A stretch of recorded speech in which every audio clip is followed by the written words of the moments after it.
What's up, guys? The final score is here again.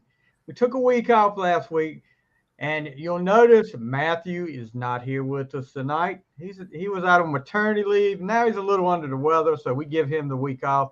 We do have his Super Bowl picks. With me tonight is how about them Cowboys? My assistant coach from over at Northeast Academy, Mr. Eric Sawyer. He's going to be filling in for Matthew tonight. We got a big show coming up. We're gonna get ready in just a second. After we do our intro, we'll be talking to Eric about the Cowboys. We'll be talking Super Bowl, a little bit of everything tonight, but the main thing we'll be talking about is the Super Bowl. If you're out there, comment. Let us know who you think's gonna win. Let us know all your thoughts on this Super Bowl or whatever's going on in the world of sports. And this is the final score.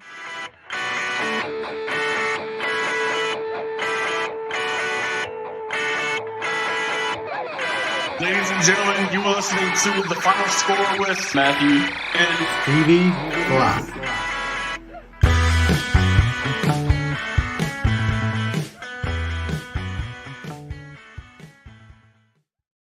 Good evening, everybody. How's everybody doing tonight?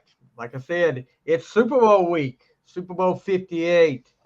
We weren't here, like I said, we weren't here last week to talk about the AFC and the NFC championship games, but we'll get into that a little bit tonight. Then we'll go right into the Super Bowl. But like I said, gotta welcome a first-time co-host, Mr.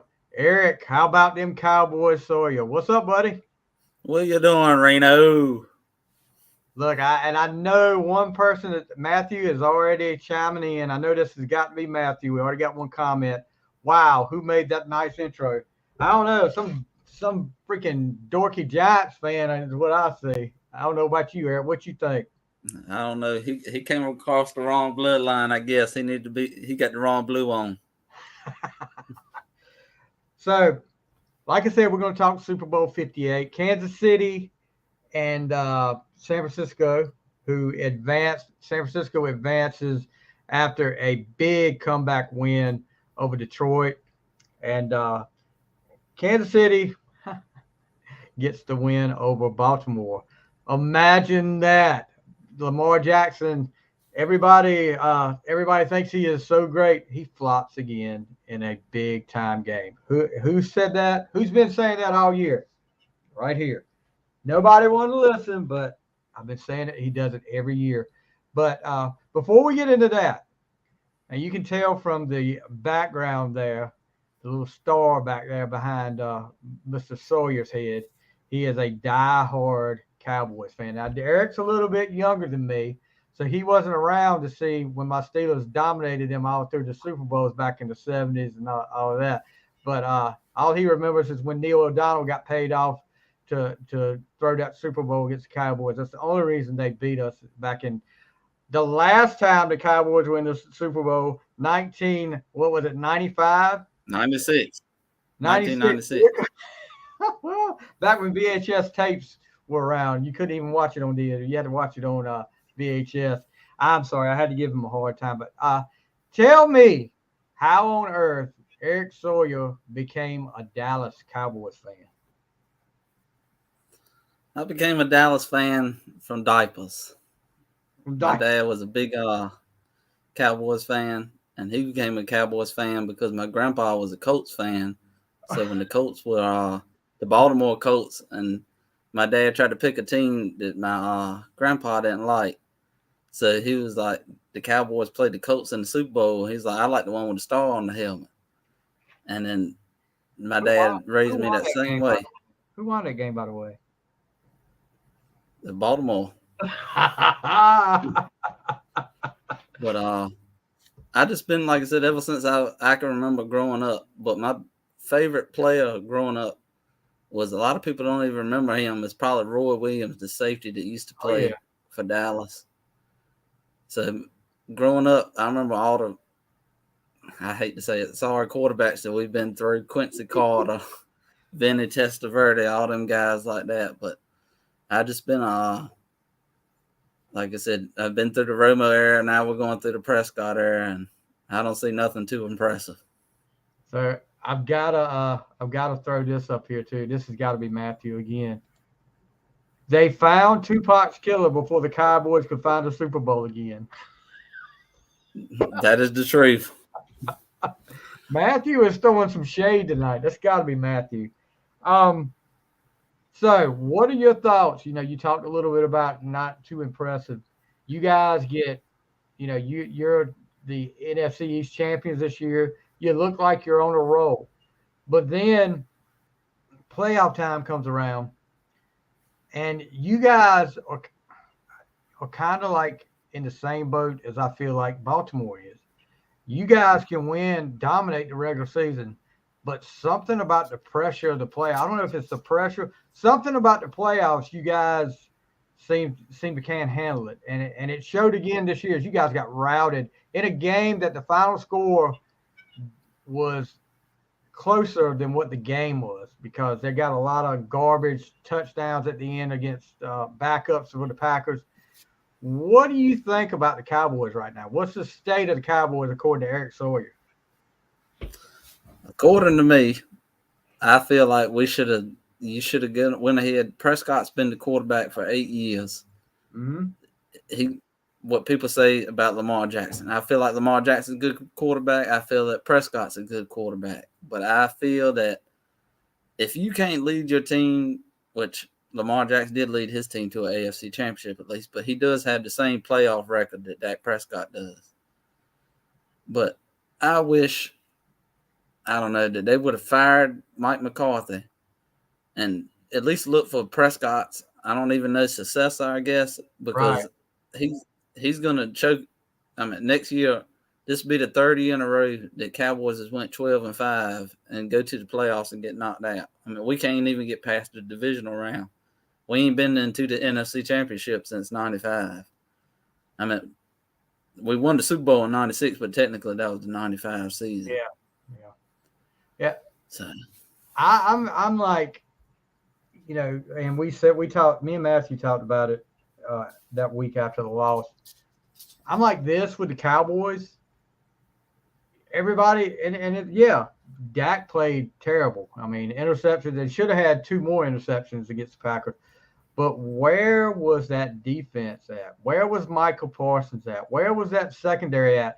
You had two plays and the same play called both times where different receivers for the Packers were roaming down the sidelines wide open. And if Love throws a bullet, both of them plays or touchdown, but he was under pressure. He just lobbed it up there.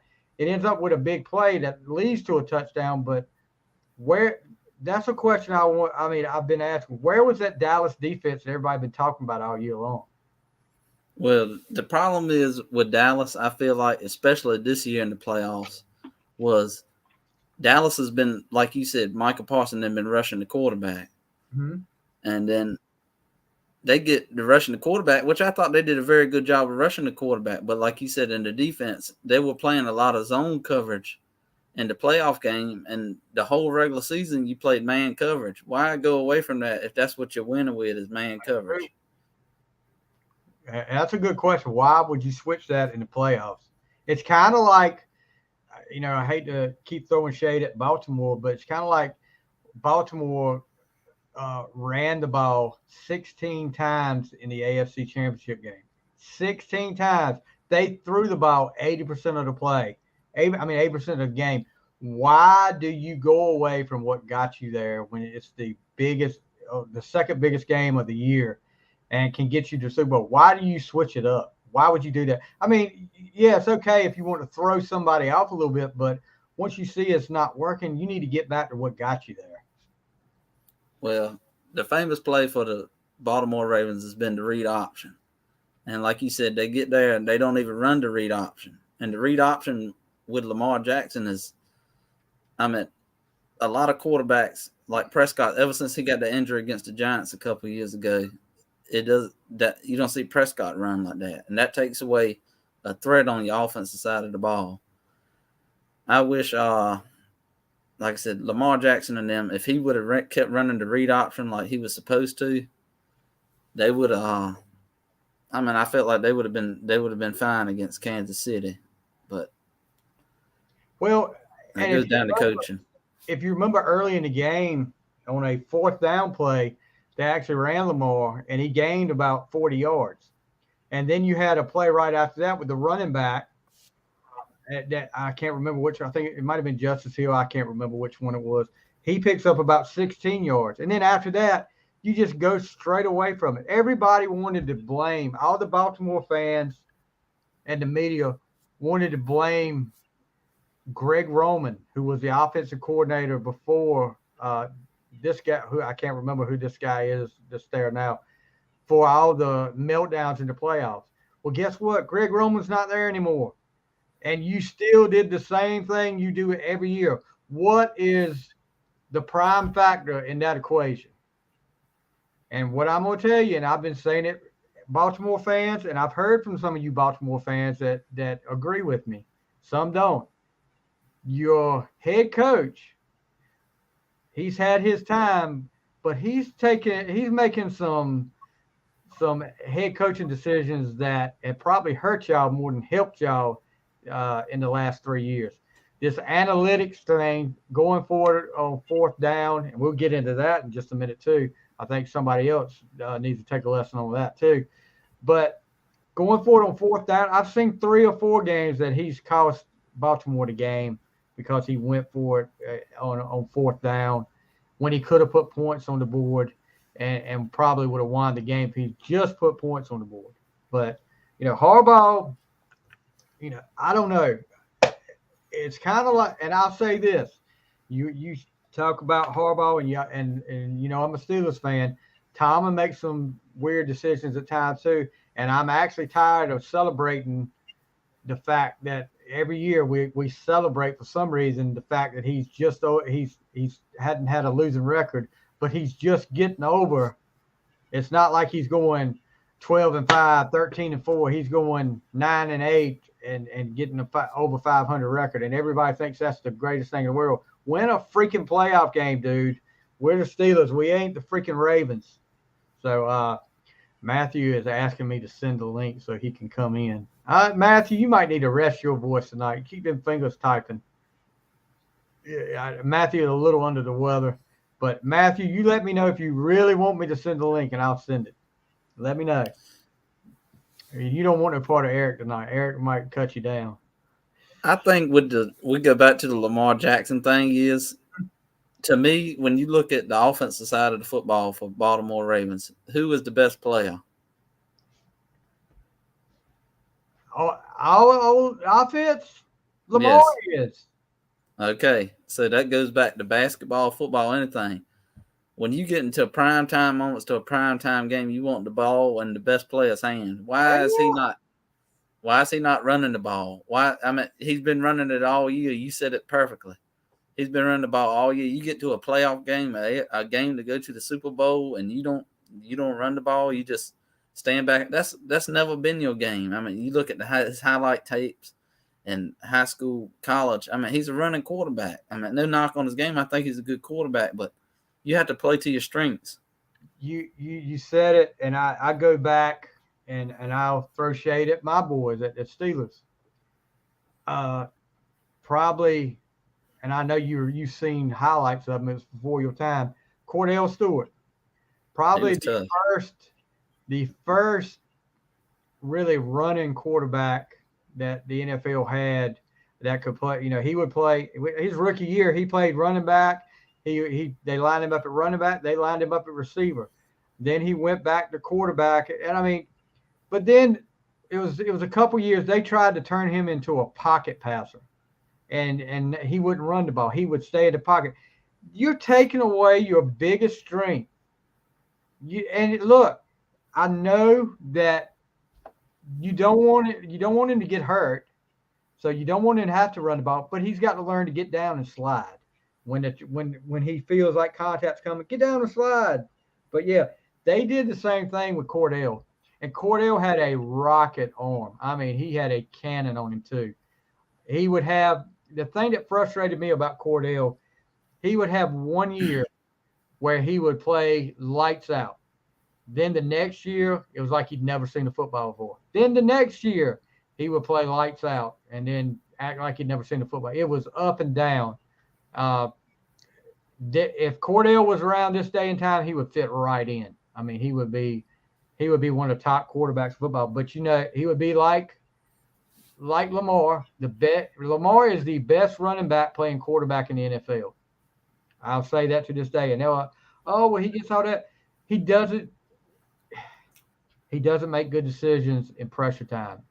Key point: the triple coverage pass that it was intercepted in the end zone. Yeah, that was hard. Why do you throw that ball into triple coverage like that? And I know Baltimore fans are like, well, they got interfered with. Well, he shouldn't have thrown it there to start with. No, not many quarterbacks going to try to make that throw. You're not Brett Favre trying to sling it in a little area that doesn't exist. I just feel like when you watch, all right, especially the Baltimore Kansas City AFC Championship, to me, when you have a team that has a good linebacker, somebody that can spy on a Lamar Jackson type of player, to me, I feel like Kansas City don't have that defensive guy that can, compare to him. That's what just killed me watching that game. Is why not run the ball? Nobody on Kansas City's defense can compete with Lamar Jackson's speed and, get to the outside and stuff like that. Nobody's going to stop that. Well, I did notice the second half of that game. There was, when they would rush, they'd have, whether it was 3 or 4-man rush, especially if it was a 4-man rush, one guy would come up the middle. One of the linebackers would come up middle, and he would stop. He would get to the line and stop, and these guys were crashing around Lamar. He would spy. They were running a spy on him, and I think that freaking freaked him out or something because he just acted like he had never played football. And then, of course, one of the other things that the Baltimore Ravens are well known for, self-destruction. And you talking about Zay Flowers, who made the news again today. Zay Flowers makes a great catch. And Zay Flowers played a heck of a game against the Chiefs. He was probably, besides Lamar, their biggest offensive weapon. But then you go down there and taunt after you make that 50-yard catch. And I don't know, and I've heard a lot of people on both sides of this story talking about, well, they've been calling taunts like that for years. They put that rule in. They don't even act like it's the first time that's ever been called. The push off of him was fine. When he got up and pushed off the guy, that's fine. When you throw the ball over him and you stand over him, that's going to get it every time for you. And then which Snead made a hell of a play to punch the ball out before Flowers gets in the end zone. It's a touchback. I've heard that rule is going to be really looked at this year. I don't know how they would change, what they would do to change it. If you get the ball, if the offense gets the ball punched out, it rolls out the back of the end zone out of bounds. It's a touchback. I don't know what they would say to change it, but I mean, I think it's okay the way it is. That's just a disadvantage to the offense, but you can't make this all about the offense. Defense has to have some stuff too. But then Flowers gets in a fight with the bench on the sidelines, and guess what? When you fight a bench, the bench is always going to win. And he cuts his hand, immature stuff like that. And then the offside penalty, I think Raekwon Smith trying to get a penalty call, but ends up taking a cheap shot at one of the Chiefs' offensive linemen. They get 15 yards for that, and that pretty much ended the game right there. So self-destruction of the Ravens, they do it to themselves every time. I don't know. I was watching the video the other day with Tom Brady, and I've always said, football now to me has gotten a lot softer. And we always talk about coaching. We always talk about people that you would have been scared to play against, Ray Lewis, a James Harrison, guys like that. You don't have that fear. I mean, maybe Aaron Donald, but football now has got so soft where you're not scared of them guys anymore because you're gonna get the penalty, you're gonna get helmet to helmet, unnecessary roughness, unsportsmanlike conduct. That's why people watch football. People watch football for the hits, for the the intensity of the game, for the love of the game. Why take something that people love out of the game because you want to make it soft, like you're talking about with Zay Flowers and all these guys? I mean, that was a great defensive play, but people are going to talk more junk about Flowers fumbling the ball. I mean, that was a great defensive play. That's what that guy's supposed to do. Yeah. Yeah, I would just say I'd just say that Snead and Snead was the one that Flowers was standing over when he got the taunting penalty, and karma bit him in the end. Yeah, we got a comment. I don't know who this is. I don't know if this is Matthew or not, but Eric, there's some on your background. That's some good looking. You guys are torturing. I don't know if we got some of our me and Eric, actually, if you don't know, if you just don't know us too well, me and Eric, I'm the head coach at Northeast Academy. He is my longtime assistant coach. So some of our players may be in here giving us a hard time. We're giving Eric a hard time. Right. If it is crap, it's good looking crap. I don't know about that, but anyway, you can't polish up a turd too much. But anyway, let's move on to the NFC Championship game. The Lions and 49ers. The feel-good story of the year, the Detroit Lions in the NFC Championship game for the first time since 1991. Here comes Robbie Birdsong, another Cowboys fan. He's laughing away in there. But yeah, and this game starts off really surprisingly. The Lions just start putting it on the 49ers. I think they're up 14 points at one time. They're moving down the field whenever they want to on that 49ers defense. And it just looks like the offense for the 49ers is like at a standstill. They don't know what to do. After halftime, total change. Brock Purdy comes out. He starts making some plays with his feet, gets some scores, and all of a sudden they're back in this game. Well, twice in field goal range, Coach Dan Campbell for the Detroit Lions, he goes for it on fourth down and doesn't get it. So that's 6 points right there. And one of those field goals, everybody's like, well, it's just 6 points, blah, blah, blah. But guess what? If they just score one of them field goals instead of turning over on downs and the 49ers getting a stop at home, momentum would have changed. It wouldn't have changed. That was a big momentum shift the first time they stopped them on fourth down. And then the second time, it was over then. And unfortunately, the Lions get a. I don't know. There was a lot of drop passes. There were some drop passes, and then you got what is that noise? Is that my dog doing that? Yeah.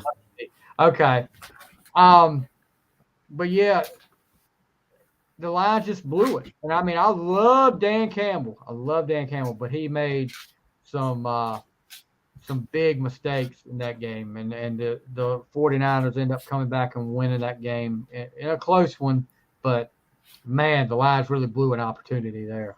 Well, I'm going to tell you what I feel like about that Detroit game. Well, he went for it. If I'm not mistaken, he went for it 3 times on fourth down. Yeah. And I think he got it one time, but the last 2 times he didn't get it.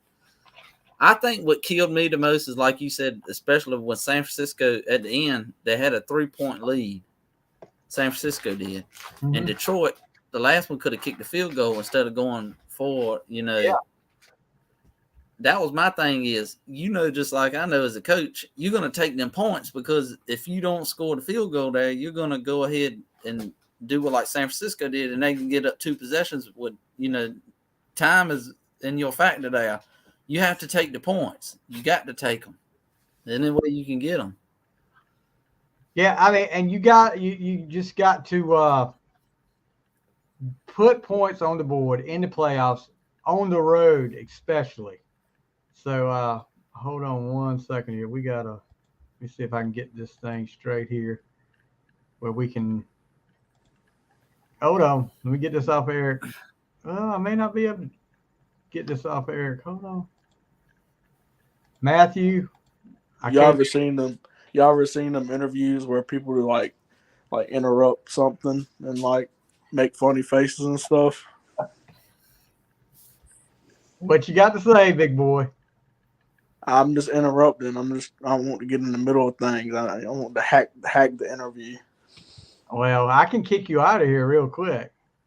No, don't do that. Don't do that. I can do this. I can do this right here. Can you hear me?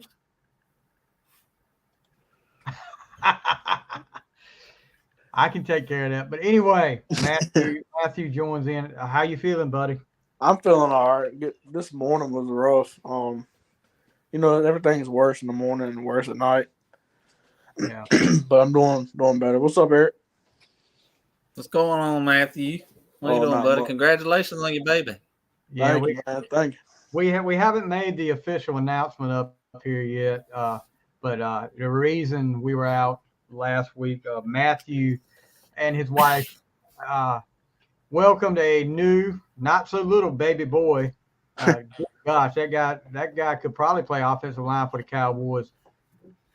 Yeah, I tried to get him. I contacted NFL and tried to get him a contract. They weren't worried about his size; they were just worried about his age. So they said try again in a few years. We can fake his. We can fake birth certificate. What was the guy's name on bench? What was Carlos. Carlos. I am 12. I'm 12. All right, so let's get to some of the comments here. Do we catch up on Eric? You're getting it hard tonight, bud. Packers owner here. This has got to be Mark Vick. He owns stock in the Packers. Taking my opportunity to talk junk to a Dallas fan. So, I'm gonna tell you. Go ahead. Go ahead, bud. I'm gonna tell you. I got a couple other Packers fans that I ain't gonna say watching or whatever's going on. But y'all, just like the 49ers, ever since I have always had the Cowboys number. Yeah. And the Cowboys, like you said in the playoffs, Cowboys can play Conway Middle School in the playoffs, and I'm gonna be scared. But in the regular season, it's like you said about Baltimore. Dallas is what you call a regular season hero. I mean, in the regular season, you're pretty much a dummy to bet against Dallas in the regular season. But when you get to the playoffs, you're a dummy to bet for Dallas because yeah, that's a big. And look, me and Matthew talked about it when we made our picks for that game, and I made a comment. Dallas won't self-destruct this week. They'll wait till next week, the divisional round, to do that. And we both said it. I said I think it's going to be a good game, but Green Bay ain't going to win this game against Dallas. Yeah. It was too soon, but wow, was I wrong? Robbie Burson, I saw you with post-game appearance from Texas. Get off, brother. Let's see. And I think this is Mark Vick again. What about the line? I used to talk about the lines not going for it on the 3-yard line with just seconds left before halftime. Another opportunity there. So who knows? It was a lot of miss. Maybe it's just his. I think that was a Mike McCarthy issue. I don't know. If he would have made it, he's brilliant. Oh, he's talking about now. Yeah, but still, Birdsong, for sure. When you're in the playoffs and you're on the road, you don't take points off that board. You make sure you put points up there and keep that momentum going. Especially not the first time, okay. First time you didn't get it, okay. Second time when you didn't get it, you need to kick that field goal and cut that momentum off for the 49ers. Only thing I look forward to every year is watching us beat Dallas every year in the playoffs. That's got to be Mark Vick too. So, yeah. Gosh, no, boy, I'm gonna tell you what I think about everything. This year, I am a realist when it comes to the Cowboys. I am, just like Stevie Matthew even knows. I'm not one of them fans every year say we're going to the Super Bowl. Do I love the Dallas Cowboys? Yes, I love them. But I am not one of them fans that we're going to the Super Bowl every year. But to me, I do believe Dallas this year was either the second or the third strongest team in the NFC. The strongest team is in the Super Bowl. The San Francisco Dallas could not compete with San Francisco, but I did not think Dallas was going to lose to Green Bay, at least in that first round. I did not think so. Especially in the caliber that they lost. I mean, it wasn't just a. That was a butt it was a beatdown. You know what I mean? That wasn't a close game at all. Yeah, that's what really surprised me the most. I mean, Dallas. I hate Dallas. Everybody knows it. Oh, but I can say like this year, I was like, man, Dallas is really going to go. Like, can go this year. They look good. I know they look good during the playoffs every year, just about. I mean, not the playoffs, but the regular season every year. But it was something about this year. They just look like bullies against everybody. Except the teams with winning records. That's true, too. I mean, that's true. You got a point now. They were the ones that they won against teams with winning records were close games. I mean, and granted, I mean, I'm not going to sugarcoat it. The Lions game should have been a loss in the regular season for the Cowboys. That was our official's mistake. Yeah. So I thought that if the Lions got to Dallas, had to play Dallas, that the Lions were going to come in there really confident that they could beat Dallas, even at Dallas, because that was the way it went down in the regular season. Unfortunately for Eric, we didn't have to worry about that. So, but I want to circle back to what Eric said earlier. There's been a lot of talking about Mike McCarthy being fired or not. And you said, you think he should have been fired, right? That's correct. So, what? I'm not being funny. I'm like legitimately asking. Like, I want to hear it from a Cowboys fan. What do you like? Would you be nervous? Like, Mike McCarthy took y'all 12-5 for like what? How many years straight? 3 years straight. Okay. Would you be afraid that if you fired Mike McCarthy, it would all go backwards, and then you'd be 5-12? No, because I'm not saying as a Dallas fan, do I feel like we had the most talented roster in the NFL? No. But as such as players-wise, Dallas, to me, has a top 10 such as players. I mean, they got the personnel to do it. So, I mean, Stevie knows just like I know as a coach, you can blame a lot on the coach. You can blame a lot on the players also. I blame that playoff loss a lot, like I said, that Packers, the zone coverage. Why are you going to zone coverage when you've been playing man coverage all year? And Dallas, I was saying that during the regular season. Dallas could not find the run game on offense. And I said that was going to hurt when we started, like Stevie said, I mean, everybody said, when you start playing winning teams, you have to run the ball. Mm-hmm. And we're not running the ball. And Dallas was not running the ball. And Pollard proved me wrong. I thought Pollard could maybe be a every down back, but this year he proved me wrong. Yeah. Well, Matthew, to talk about what you said about McCarthy, if McCarthy wasn't there, Eric, who was the coach before McCarthy? That was my next question. Jason Garrett, old Clappy. Okay. How many times did they get to the playoffs?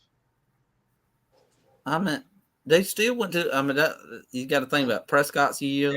They still went to the playoffs, right? That's right. That's correct. It was pretty much the same thing that they're doing now with McCarthy, right? Yes. Okay. I mean, there's your answer right there. Do I think it's time for another coach in Dallas? Yeah, I agree with Eric. He probably should have been fired. I sure don't think they should have come out that quick and said he'll be back next year. The first thing I said when they did that was, okay, Cowboy fans, you want to be mediocre again next year, or do you want to be dominant in the regular season and lose in the playoffs? That's what you're going to get. And Jerry Jones is responsible for it now. Let's see. Cole Rose, one of my former players. Look at that pretty mug. And Mike McCarthy is a head coach, not an offensive coordinator. Okay, so Mike I McCarthy. agree. I agree 100% with that. And I'm gonna tell you how I feel on that part. What you just said about the McCarthy thing, with the Jason Garrett, you go back. All right, like now, Dallas is looking for a defensive coordinator. Right. Why are you not calling, at least to me? I feel, this may be my own personal opinion. I think we should call Bill Belichick, because you're talking about keeping McCarthy for at least 1 year. If you want somebody to be your successor and you feel comfortable firing McCarthy, as Jerry Jones would say, why not? I mean, Bill Belichick is probably, if not one of the winningest coaches of all time. Hey, hold on 1 second. Let me, and I'm gonna put this. I'm getting ready to put this comment that just came in after I make this point about Belichick. You remember Parcells' tenure at Dallas? Yes, sir. What happened? What was the reason you think Parcells left Dallas? I think I'm reading the comment now with Cole Rose at the. Oh no, I know. No, that ain't a comment I'm put up. But just to answer, what do you why do you think Parcells left Dallas? Why do I think Jerry Jones? Belichick. And Belichick comes from that same mold. How many years did he coach under Belichick? He was there under Belichick. Under Parcells for a long time. With the Jets, Patriots, yeah. He's not gonna deal with Jerry well. He's not from that mindset where he's gonna have a owner coming up and saying, "Hey, we're gonna do this, and you're gonna do this. You're gonna do it." That ain't Belichick. That is the main reason Belichick. I don't think Belichick will end up in Dallas, but this right here, I think would have been a good pickup for you. The fact that this guy, I agree. Can somebody read it to me? Huh? Can somebody read it? I can't. Mike Vrabel. Robbie Birdsong said they need Mike Vrabel. The fact that this guy doesn't have a head coaching job right now, and the reason they gave for that because he's too big. What? They said the reason, a lot of teams said the reason he didn't get a coaching job right now after he got fired from Tennessee because he didn't get along, him and the ownership had some disagreements, was because he was too big. He's a good coach. And Robbie Birdsong said it right here. And he meant to say they lack discipline. He went to Northeast. He didn't take spelling class, but he corrected himself in a minute. But they lack discipline. And I agree, Birdsong. Vrabel would have discipline over that team. And I agree. If Dallas couldn't get Belichick, sorry to cut you off. If Dallas couldn't get Belichick, I would want them to get Mike Vrabel. Like you said, you need somebody that can be if Dallas didn't bring up Vrabel, I think another guy on the Cowboys coaching staff that a lot of people don't talk about, I think would be a good defensive coordinator is Al Harris. Used to play, he's our defensive back coach. Right. You look at, with Diggs or Bland. Bland broke the pick six this record this year, and Diggs, before he got hurt, he had great years. I don't know who Dallas is going to hire, but I would prefer Belichick over Vrabel if I had to pick between them two. I'll go on record and say this right now. If we had fired Mike Tomlin this year and all the coaches that were available out there, Vrabel would have been my first choice because I like him. He turned things around in Tennessee. He's younger. He outwitted Belichick a couple of times when they matched up with him.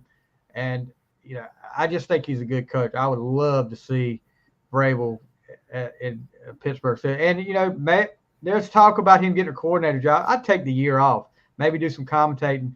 There's some head coaching jobs going to come open. And maybe it won't be, they won't not hire him because of how big he is or something.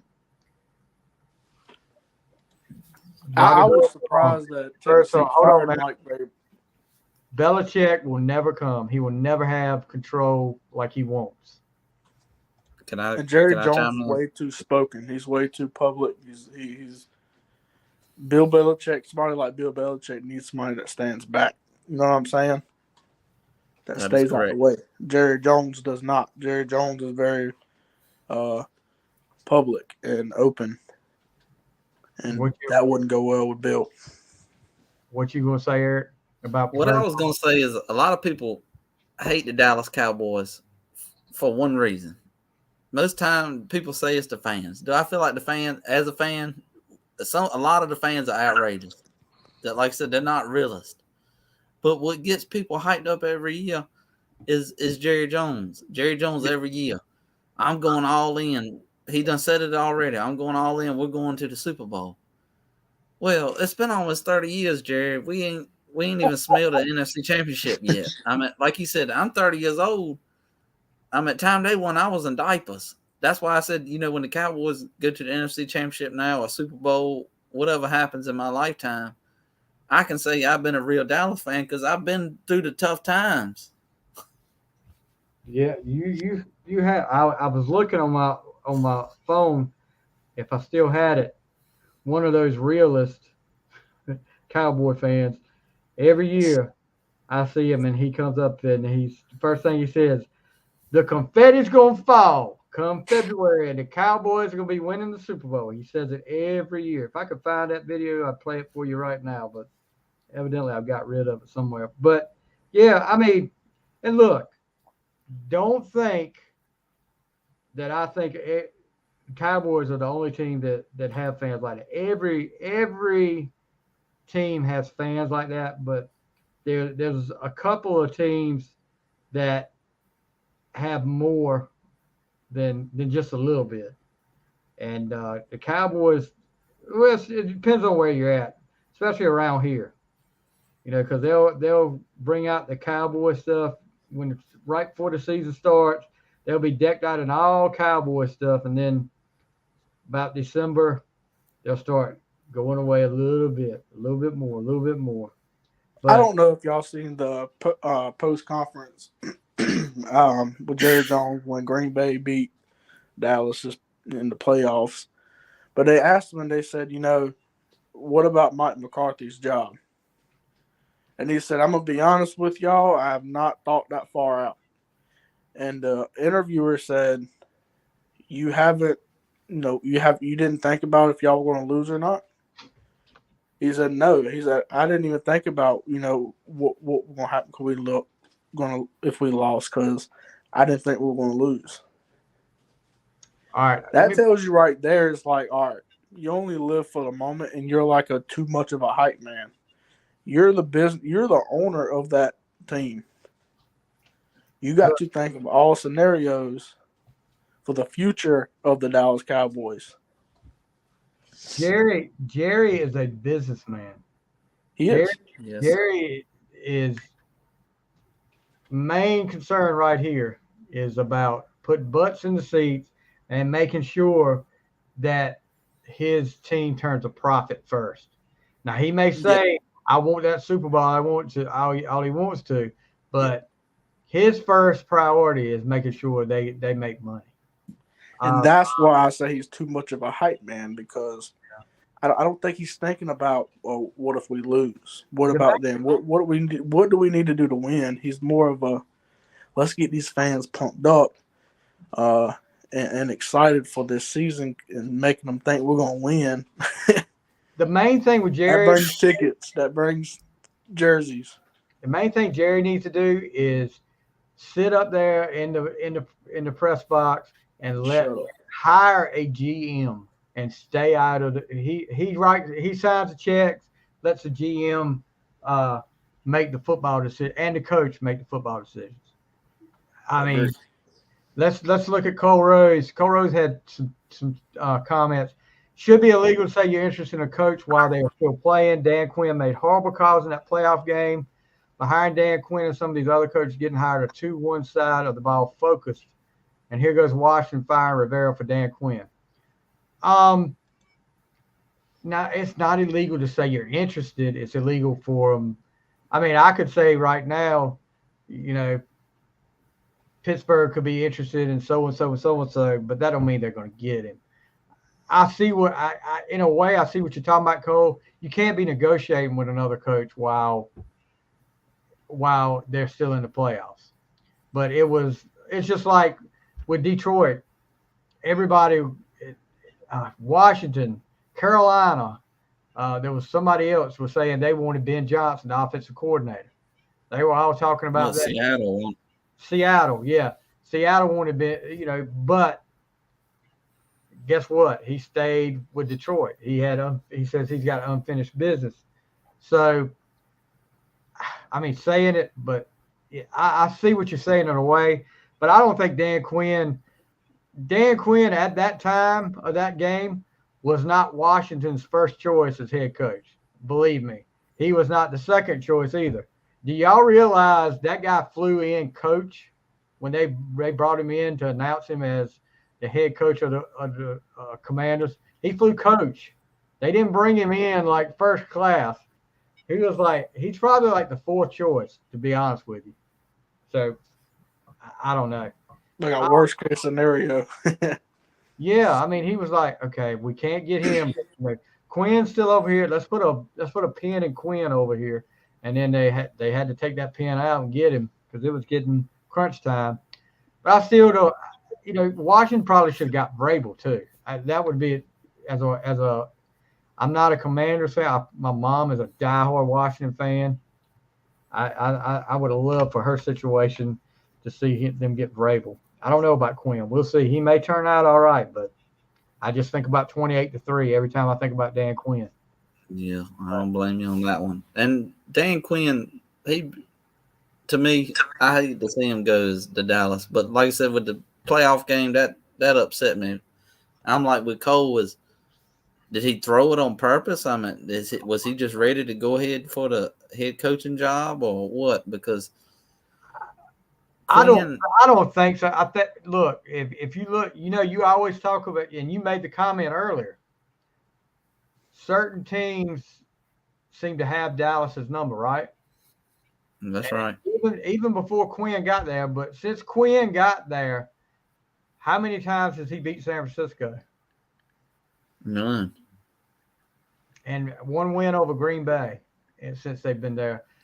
There's certain offenses that Quinn's defense doesn't match up well with, and those two That's right. don't match up well. Now that's when I blame Quinn because you got to make adjustments there. You can't be so stuck in your ways that you say, okay, I don't care what they say. We're going to do this. We're going to do it this way. We're going to keep doing it this way.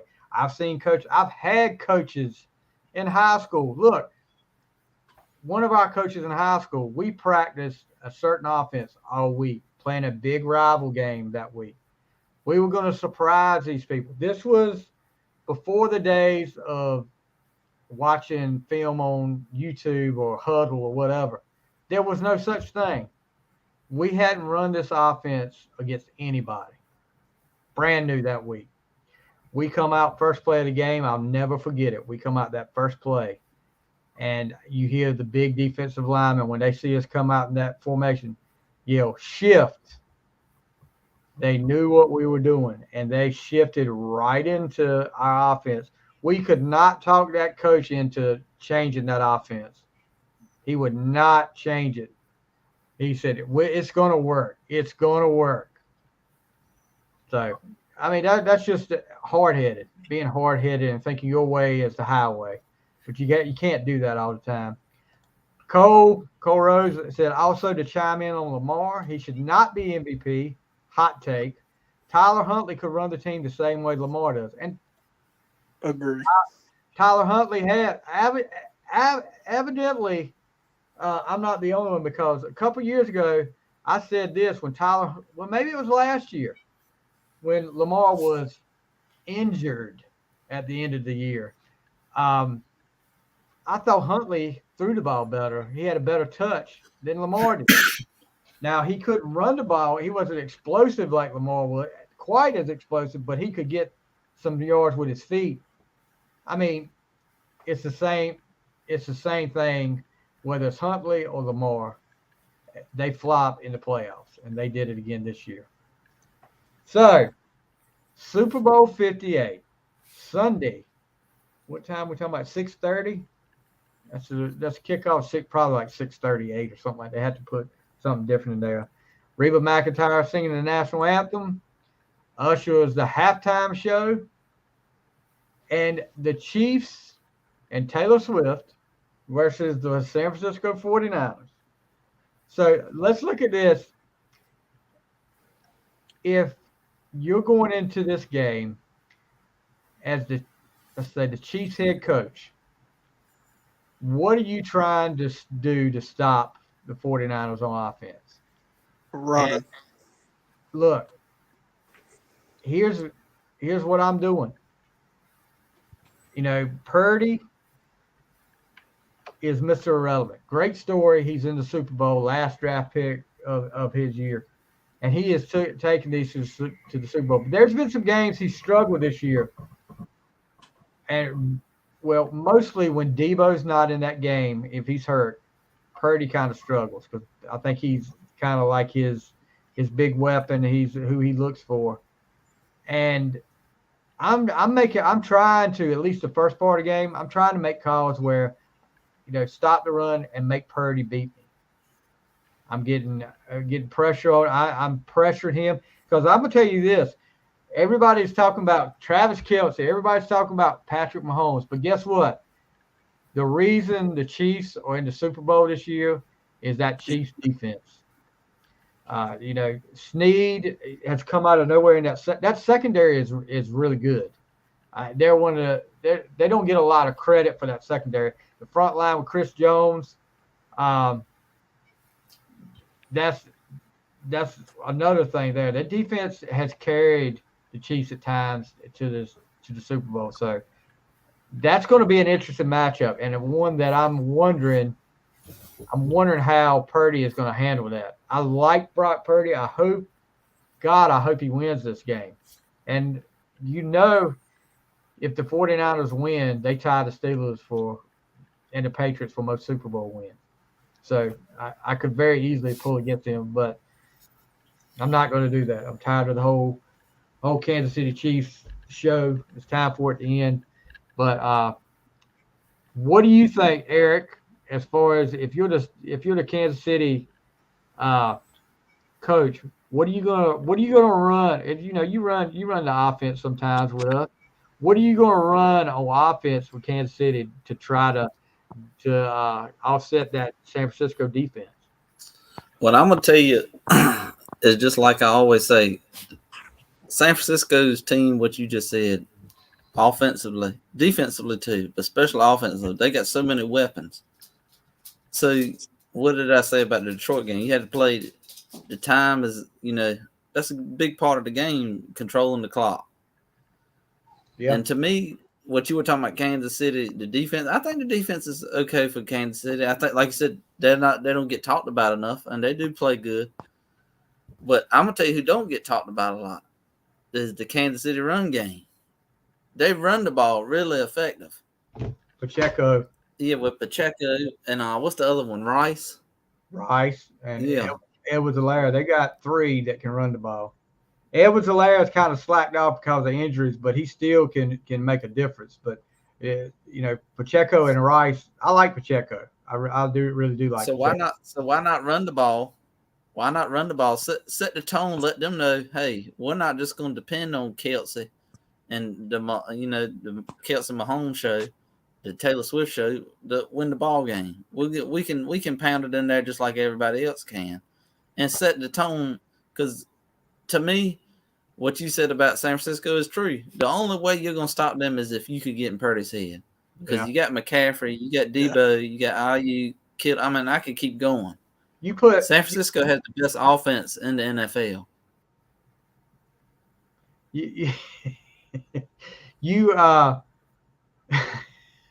I'm laughing at some of these comments coming in here. Who the heck is Mahomet? Mahomet can't do that. Is this Homie the Clown? Birdsong's got big fingers, evidently. He can't type real good. But yeah, I put 8 in the box and try to stop McCaffrey, and then let it let it ride on Purdy. See what he can do. See if he makes mistakes. See if he, he's never been in this big game before. See if he makes some mistakes. But what I would like to do, and I agree with you, Eric, as far as the Kansas City offense. How many times have you heard me say over there coaching, you know what, I'd like to start this game off and just run like a 10 or 11 play drive, just pounding it down their throat and score a touchdown and set the tone there and let them know, hey, I can run on you when I want to. I can move the ball on the ground anytime I want to. So that would be a good strategy against that defense, because you need to kind of slow that 49ers defense is fast. They are all over the place, and you need to kind of slow them down. But you got a veteran like Mahomes, and somehow I can't figure it out. Every team has a problem figuring out where damn Travis Kelce is. He managed to get wide open at least 2 plays a game. How do you leave Travis Kelce wide open? I don't. That's just like when you used to play Dallas with Jason Witten. It was like he's slow as ever, but how to be wide open? Come across the middle wide open. So I don't know how many times. So on the other side of the ball, you're San Francisco's coach. What do you do to stop that Kansas City offense? And what are you going to run? What kind of offense are you going to run to kind of offset that Kansas City defense? I think you gotta get. The way I like to do it, Purdy, if he's in this big game, who knows what kind of nerves he might have. You can't ever tell until you get there. Get him some short passes, maybe get some swing passes to McCaffrey. Get the ball in McCaffrey's hand as much as you can.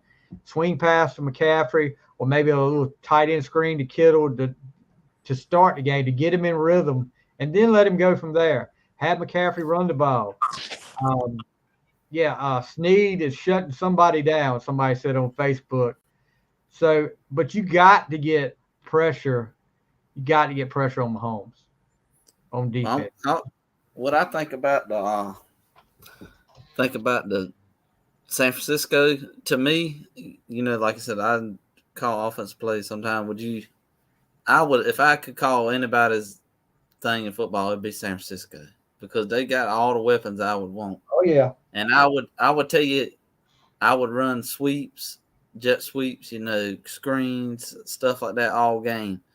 But I would hit you with bombs when you would least expect it. I'd go trips one side with Kittle and Ayuk and them on that side, and then line up, doubles right here on the right and go McCaffrey and Debo, and you just sit there, fake a screen to McCaffrey and run a wheel route with Debo and hit him deep, and it's like, how do you stop it? You can't stop it. Robbie Birdsall makes a good point here. Kittle has to step up. I agree. Kittle may be the key part of that offense moving the ball, because if they key on McCaffrey, Kittle has got to find a way to get open. He's got to do some Travis Kelce stuff and find a way to get in. Whether if they're playing zone, he's got to find the soft spot of the zone and get some yards. Cole Rose, just like I said, get to Mahomes just like Brady. Mahomes, the only difference I see when you get to Mahomes and you flush him out of the pocket, he's a little bit different than Brady when you flush him out of the pocket. I think he's better out of the pocket. He's better. You got when you get that pressure, you got to make sure you contain him. You can't let him get outside and start rolling, because he makes plays with his feet. And the longer he runs down that line of scrimmage, he's looking for somebody to get open. He manages to wait to the last second to get somebody open. I think, get pressure on it. When I'm talking about get pressure, you need to get pressure up the middle and get it quick in there. And get to him a couple of times, get him frustrated. I agree, Cole. He gets frustrated just like Brady does when he gets foot on the ground a little bit. He can't stand that. So you get pressure on Mahomes. They got more than a chance. I think this is going to be a close game. I think it's going to come down to the end. who do I want to win? We'll go around the horn with this. First of all, Matthew, are you there? So you're muted, so maybe you're not there at the moment. All right, we'll start with Eric. I'm here. There he is. Who do you got winning this game, and what's the score? Well, I think San Francisco is going to put pressure on Mahomes. I think a lot of people, I know they're there. I know they're there. And if they would have figured out their scheme already, they would be there. But I think San Francisco is smart on the field and on the sidelines. And I think they're going to get pressure down the middle of Mahomes and blitz heavy.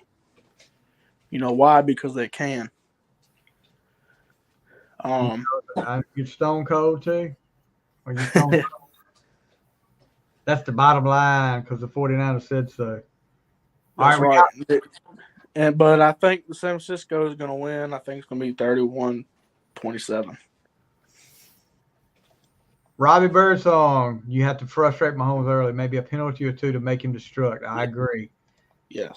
Facebook user KC defense too physical on the interior for the Niners. We'll see about that. You got Trent Williams on the offensive line. I mean, you don't get much more physical than that guy. I don't know who pulled him, buddy. They're picking Kansas City 28-17.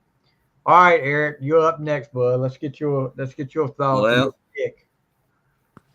I say Kansas City, which I'm with you. I want San Francisco to win one because I would like to see Kittle and McCaffrey get one. Yeah. Especially McCaffrey, all them years in Carolina. As a Dallas fan, you still got a side for the home team a little bit, come on. But I would like to see San Francisco win, but I have Kansas City winning 34-31. And San Francisco, I told you, Kansas City's going San Francisco's going to go down there and score and tie the game at 31. And it's going to leave about 20 to 25 seconds left up there for Mahomes. And Mahomes is going to do what he normally does, like Brady, Mahomes magic. And knowing my luck, he's going to hit Kelsey. And they kick about a 55-yard field goal. And Kelsey proposes to Taylor Swift. And then it's the dream everybody wanted. Not really. I don't want it, but I feel like that's what's going to happen. Kansas City wins and Taylor Swift drops her new album right there on the field. No, look, my heart says San Francisco. I mean, it really does because I'm like Eric. Somebody said, dude, you're a Dallas fan. You have no say, bro. Who is that? Is that Mark Vick? Identify yourself. I want to hear why he has no say in this. I want to hear that your reason for why he has no say. Because if it's Mark Vick, he's a fan just like you are. Oh, it's Dion. Okay. This is former ECU star wide receiver from the 91 Peach Bowl team, Dion Johnson. So Dion, let me know. Is this your pick up here? Kansas City 28-17. Let me know what your pick is. Dion has been a big supporter of the show. He's been on the show several times, and you very entertaining. Okay, that was Dion's pick. Dion's picking Kansas City 28-17. Robert, that was just wrong. Yeah, Robert Matthews. As far as, like I said, I want to see McCaffrey get a ring. That guy deserves it. And Purdy, just the story with Mr. Irrelevant, and to see it, if he would win a Super Bowl as a starting quarterback, that would be amazing. Mahomes, I'm tired of Mahomes. And look, everybody say, well, are you tired of Taylor Swift? I got to thinking about this whole Taylor Swift deal last week. And Eric, both of you guys, this was before your time. Back when the Lakers had Showtime, there were stars all over that sidelines. And one of the main ones that got mentioned all the time was Jack Nicholson. Now, was Jack Nicholson dating Magic Johnson? No, of course not. But it's not Taylor Swift's fault that she's dating Travis Kelce. It's not her fault that they put the camera on her all the time. That's the NFL trying to cash in on Taylor Swift. That's all that is. So drop the whole Taylor Swift thing. I'm like you, Eric. It comes down to the end. I think it's going to be like a 31-28 win for the Chiefs. The Chiefs kick a field goal near the end. And I hope I'm wrong. I really do. I hope I'm wrong. I want to see the Niners with Dion said, tell that co-host Jerry Jones starting quarterback next season. He tired of that crap. Hey, yeah, Robert. I don't care who plays. I don't care who plays quarterback. As long as somebody can bring us to the NFC Championship in my lifetime, at least. Yeah, we talked about Vrabel not getting interviews because of the side. That's insane. That is just ridiculous. But yeah, so all of us are picking. Oh, Matthew, you picking San Francisco, right? Yeah. Okay. So, dude, let me tell you, Super Bowl 58. I think that's right. I can never keep up with I'm like somebody. I was listening to a podcast today. They need to stop with them damn Roman numerals now and just put the regular numbers there.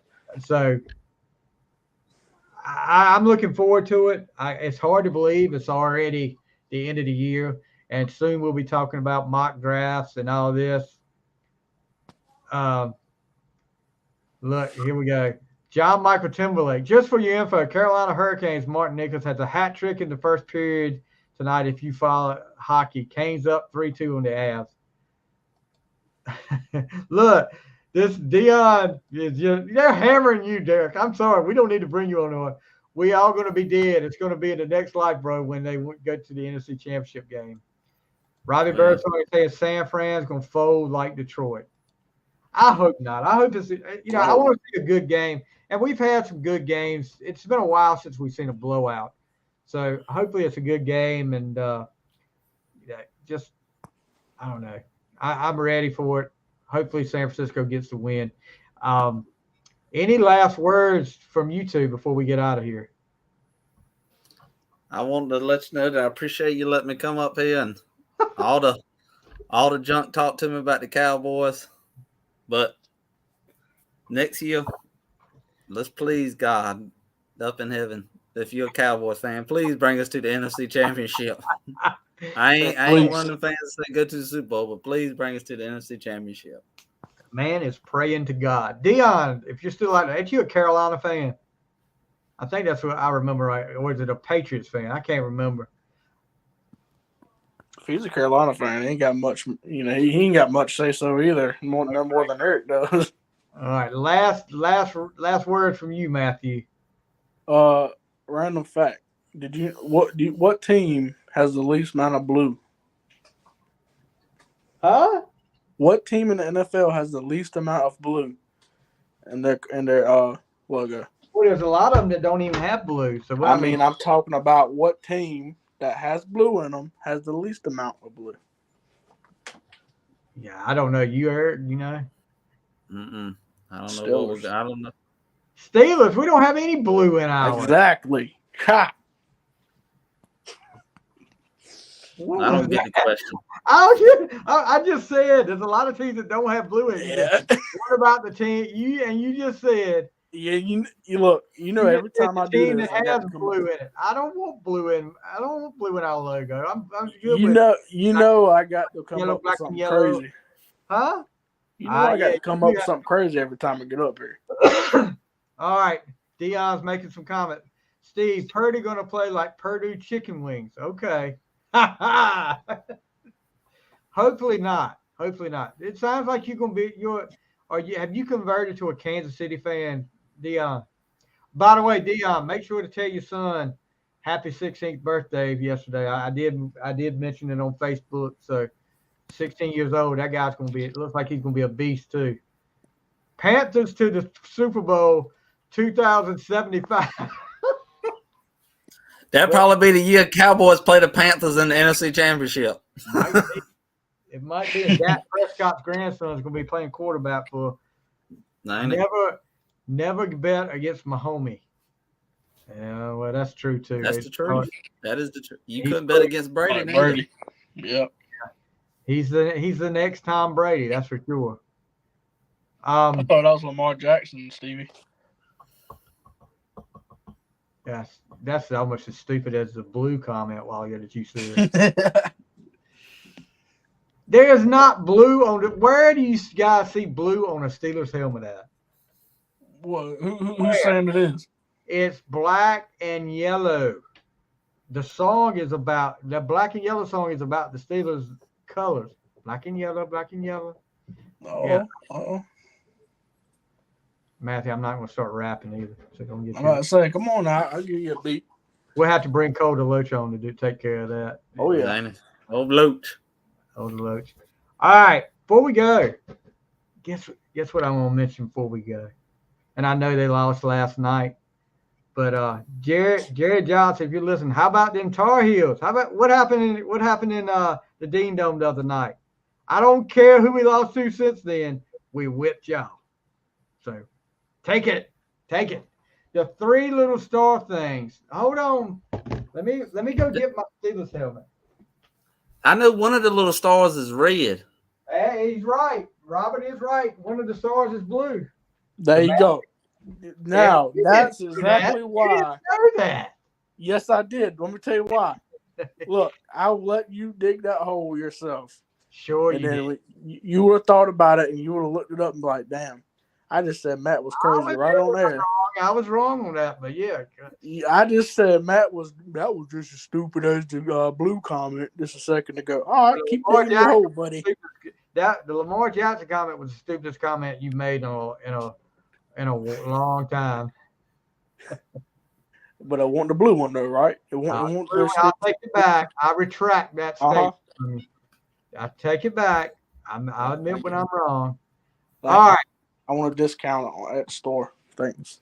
That you need to talk to Frank Timberlake. Look, you can talk to John Michael. Maybe John Michael can hook you up.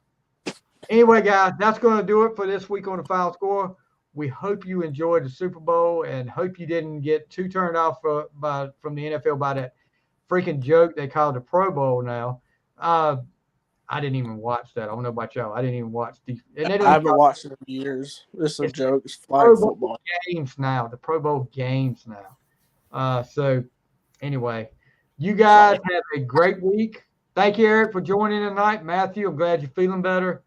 You guys have a great week. Enjoy your Super Bowl parties. If you got any, y'all got any Super Bowl parties with some good food y'all want to invite us to, we'll crash the party for you. But we'll see you next week. Hey, I got one more thing to say, Reno. Oh, don't you do it. Don't you do it. Oh, fuck them Cowboys! They suck! I had to let it out one time, Reno. All right. Hold it. You guys have a great week, and we'll see you next week on the Final Score.